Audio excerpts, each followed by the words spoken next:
네, 안녕하세요. 반갑습니다. 정석영 매니저입니다. 제가 오늘 이제 세 번째 순서로 종목 얘기를 좀 해드릴 거고요. 오늘 준비한 한마디는 저도 이제 음식료 관련된 종목 준비를 좀 해봤습니다. 최근에 이제 특히나 어제 같은 경우에는 또 시장이 또 큰 폭으로 좀 조정을 받았었는데 지금 아직까지 시장의 환경이 사실은 좀 이렇게 좋지는 않아요. 이제 지금 긴축에 대한 우려를 지금 계속 좀 반영을 하고 있는 시점이고 또 그리고 나서 이제 중국의 봉쇄 조치가 또 최근에 베이징까지 좀 이제 확대가 되다 보니까 결국에는 아직은 좀 매크로적인 환경이 이렇게 좋은 모습은 아니다라고 좀 볼 수 있겠습니다. 그래서 이런 식으로 좀 개별적인 좀 종목들이 많이 움직일 수가 있기 때문에 역시나 아직은 좀 음식료 관련된 종목들 주목해 볼 수 있는 시점이다라고 말씀드리도록 하겠고요.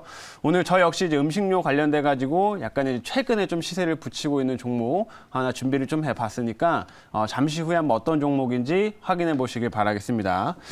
자, 우선은 이제 종목 리뷰를 좀 먼저 들어가 보도록 할게요. 첫 번째로는 이제 신흥 SEC 좀 보도록 할 텐데, 신흥 SEC 같은 경우에는 지금 보시면은 지금 가격이 조금 이제 최근에 2차 목표가 달성하고 나서 조금 눌려 있는 상황인데 지금 우리나라 이제 환율을 좀 보시게 되면 이제 어제 1,250원대까지 넘어갔던 이제 종목이다라고 보시면 될 것 같아요. 1,250원대를 좀 넘어섰다라고 이제 보시면 될 것 같은데, 최근 1,250원대면은 이제 다시 최근 이전 러시아나 우크라이나 사이에서 이제 전쟁이 났을 때 크게 급등 나왔던 그 가격대를 넘어섰습니다. 그래서 지금 환율이 어쨌든 장기적으로는 좀 고점대에 넘어서는 이런 모습인데, 이제 단기적으로 좀 시세를 좀 넘었었기 때문에 이제 좀 정부에서도 약간의 좀 금융당국 쪽에서도 약간의 좀 개입을 하고 있는 모습들이 좀 보이고 있고요. 그러면 환율이 조금 이제 진정이 될 때 다시 한번 이런 실적주들의 좀 성장세가 부각이 될 수 있다라고 좀 판단이 되고요.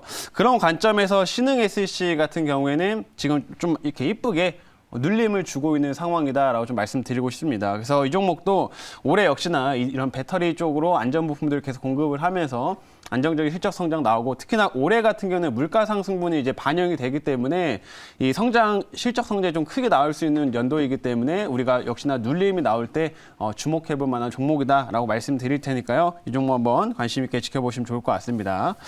자, 그리고 두 번째로는 아비코전자. 제가 이 종목은 이제 어제 편입을 좀 하게 됐는데 지금 오늘도 이제 코스닥 시장의 좀 상승 흐름을 좀 보시게 되면 사실상 이제 제약 바이오랑 그리고 반도체 쪽이 좀 주도를 하고 있습니다. 장 초반에는 자동차 부품주의 좀 흐름들이 있었지만 좀 시장이 흘러갈수록 이제 제약 바이오와 반도체 쪽의 시세들이 조금씩 더 올라오고 있는 모습인데 이 아비코전자 같은 경우에도 최근에 이제 반도체 쪽 모멘텀으로 보시면 될 것 같습니다. 그래서 이 업체는 제가 이제 DDR5 모멘텀이 좀 있는 대표적인 업체라고도 말씀해드렸었고 요즘에 이제 아비코테크 이제 자회사의 아비코테크가 또 전장용 PCB 쪽으로 성장성을 좀 크게 만들다 보니까 역시나 충분히 신고가를 한번 기대해볼 만한 종목이라고 말씀해드렸었고요. 그래서 이런 반도체 섹터들의 흐름들이 좀 최근 들어서는 좀 좋아지고 있는 흐름이다 보니까 우리 역시 아비코전자 이런 종목들도 계속 관심 있게 지켜보시면 좋을 것 같습니다. 그래서 어제 이제 편입을 했던 종목이기 때문에 아직은 크게 오르진 않았지만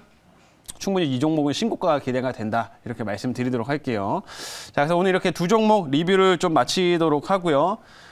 저도 이제 오늘 준비한 음식료 관련된 종목 한번 이제 새롭게 편입을 해보도록 하겠습니다. 자, 현재가 한번 확인을 해보면, 자, 현재가는 16,900원이네요. 16,900원에 종목명은 교촌 F&B입니다. 교촌 F&B. 지금 방금 이제 박병주 매니저께서도 이제 약간 비슷한 이름의 이제 흥국 F&B를 이제 편입을 하셨는데 저는 이제 교촌 F&B라고 이제 보시면 되고요. 이 종목 같은 경우에는 여러분들이 잘 아시는 치킨 브랜드, 교촌 치킨이죠. 그 교촌 치킨 브랜드를 보유하고 있는 그런 업체로 보시면 돼요. 근데 이런 음식료 관련된 종목들이 최근에 옥수수 가격도 계속 오르고 있는 상황이고 또 최근에 인도네시아 문제로 인해서 식용유까지 가격이 오르다 보니까 이런 이제 음식료 관련된 종목들 좀 후발해서 이런 종목들이 계속 다시 한번 시세를 좀 붙이고 있습니다. 그래서 당분간 이제 교촌 F&B 같은 경우에도 이제 좀 시세를 바닥권에서 붙이고 있는 구간이기 때문에 이런 음식료 가격 상승의 모멘텀으로 충분히 더 상승폭을 더 키워나갈 수 있다라고 좀 판단이 되고요. 역시나 이제 올해 실적 부분들까지 좀 기대할 수 있는 부분이 있기 때문에 우리가 한번 주목해 볼 만한 종목이다 이렇게 말씀드릴게요. 자, 그러면 이 업체에 대한 구체적인 내용은 제가 준비한 자료 보면서 말씀드리겠습니다. 자, 오늘의 종목은 교촌 F&B라고 하는 종목이고요. 이 업체 이제 사업부부터 좀 보시게 되면 여러분들 잘 아시는 교촌치킨, 교촌치킨 브랜드를 좀 보유하고 있습니다. 그래서 최근에 뭐 BBQ가 이제 가격을 인상했다라고 얘기가 나왔는데 우리나라에 지금 상장돼 있는 업체들 중에서 이런 프랜차이즈 업체들 중에서 실질적으로 치킨 관련된 수혜를 좀 받을 수 있는 업체는 이 교촌 F&B밖에 없어요. BBQ나 뭐 다른 업체들이 상장이 안 돼 있기 때문에 그래서 오히려 이런 그 교촌 치킨 그 가격 인상이나 이런 부분에 있어서는 이 교촌 F&B가 더욱더 집중될 수밖에 없고 더 수혜를 많이 받을 수밖에 없다라고 생각하시면 되고요. 이 업체 같은 경우는 주로 이제 수익을 내는 그 방식이 역시나 이제 치킨을 팔아서 이제 매출을 올리는 것도 있지만 가맹 사업을 좀 하면서 성장성을 좀 키워 나가고 있습니다. 그래서 이런 이제 치킨을 판매를 하고 가맹 사업을 또 하면서 성장성을 이어간다라는 거 확인하시면 될 것 같아요. 이제 다음 화면 보겠습니다. 자, 그래서 지금 보시면 이제 인도네시아 쪽에서 지금 파미오 수출이 이제 28일부터 이제 중단이 된다라는 소식에 최근에 이게 지금 관련돼 가지고 뭐 과자라든지 뭐 라면 그다음에 치킨 가격까지 더 인상이 나오는 거 아니냐라는 우려를 지금 키워내고 있습니다. 그래서 인도네시아에서 이제 파미오 수출을 중단하게 되면 결국에는 이 식물성 이제 이런 그 식용유에 대해서 다시 한번 이제 수요가 좀 집중될 수밖에 없고 다른 식용유 뭐 대두를 사용한 식용유라든지 이런 것들이 다 가격이 오를 수밖에 없다라고 보시면 돼요. 근데 대표적으로 이렇게 우리나라 이제 치킨 브랜드들 같은 경우에는 뭐 당연히 치킨은 이제 튀겨야 되는 이제 제품 이제 식품이기 때문에 이런 기름 가격 상승에 따른 수혜를 좀 받을 수밖에 없다라고 보시면 되고요. 실제로 이미 이런 3사 대표적 우리나라 이런 3사 브랜드들이 지난해 이미 가격 인상을 한번 했습니다. 근데 만약에 여기서 기름 가격이 또 올라간다고 하면 또 추가적인 또 가격 인상이 또 일부 나올 수가 있기 때문에 이런 흐름들을 앞으로 좀 집중하면서 역시나 우리가 치킨을 사 먹을 돈으로 교촌 F에 한번 투자를 좀 해보자 이렇게 좀 말씀드리도록 하겠습니다. 자, 그리고 다음 화면을 좀 볼게요. 다음 화면은 제가 아까 말씀드린 대로 이 업체가 이제 실적 성장이 나오는 방식이 치킨을 판매하는 것도 있지만 가맹 사업이다라고 얘기 드렸잖아요. 그래서 국내에는 사실 점포가 굉장히 많이 있습니다. 국내에는 충분한 성장성을 좀 이뤄냈지만 이제는 해외 쪽으로 진출을 좀 하고 있기 때문에 이 부분이 이제 부각이 된다라고 보시면 될 것 같아요. 그래서 지금 보시면 이제 진출 국가가 한 15개 국가에 진출이 되어 있고 매장으로 한 69개 해외 매장을 지금 가지고 있다라고 좀 알려져 있는데 이 교촌 F&B 같은 경우는 올해는 한 해외 쪽에 한 100개 정도 매장까지 확대를 좀 한다고 하니까 이런 가맹 해외 쪽으로 가맹 사업을 좀 확대를 하면서 성장성을 좀 이어가고 있다라고 보시면 될 것 같고요. 그렇기 때문에 올해 교촌 F&B도 충분히 실적 성장까지 같이 나올 수 있는 그런 종목이라고 같이 체크하시면 좋을 것 같습니다. 자, 그리고 이제 마지막 화면 볼게요.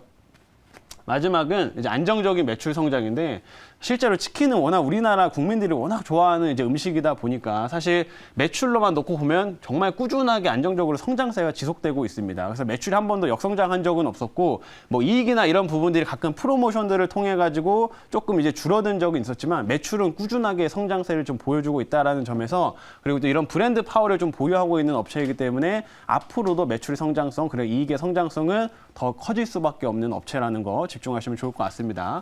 그럼 여기까지 말씀을 드리고 질문 한번 받아볼게요. 네, 아까 이제 실적도 이야기했고 또 인도네시아 그 팜유도 이야기했는데, 네. 인도네시아 팜유 이제 그 사태로 인해 가지고 어떤 좀 실적이 꾸준하게 늘 가능성이 있는지 그거 좀 이야기 좀 해주세요. 일단은 뭐 인도네시아에서 팜유를 이제 수출을 좀 중단한다라고 하게 되는데 이제 팜유는 이제 야자나무에서 추출된 기름이라고 보시면 됩니다. 근데 이거를 지금 인도네시아 쪽에서 이제 원래 지금 내수 부분에서 기름 가격이 많이 오르다 보니까 이걸 수출할 물량들을 일단은 지금 내수 쪽으로 돌린다라는 거거든요. 그러면 이제 결국은 전 세계적인 팜유 가격이 좀 오를 수밖에 없고 그러면 팜유 가격이 오르기 때문에 당연히 다른 기름 가격도 같이 따라서 오를 수밖에 없겠죠. 그러면은 자연스럽게 이렇게 좀 기름 관련돼 있는 업체들 같은 기름을 사용하는 이런 음식료 같은 경우에는 가격 인상에 대한 압박을 받을 수밖에 없을 거고요. 그래서 지금 인플레이션을 인해서 사실상 이제 좀 가격을 전가시키는 데 있어서는 그렇게 어려운 구간이 아니기 때문에 충분히 추가적인 가격 상승으로도 연결이 될 수 있다. 이렇게 좀 보시면 될 것 같습니다. 그래서 이 부분이 결국에는 실적으로 연결될 수 있기 때문에 앞으로 이런 포인트를 좀 집중해서 우리가 봐야 한다라고 말씀드릴게요. 자, 이제 가격 전략은 17,800원 한번 잡아보도록 하겠고요. 2차 목표가는 19,200원, 그리고 손절가는 13,500원 제시하도록 하겠습니다.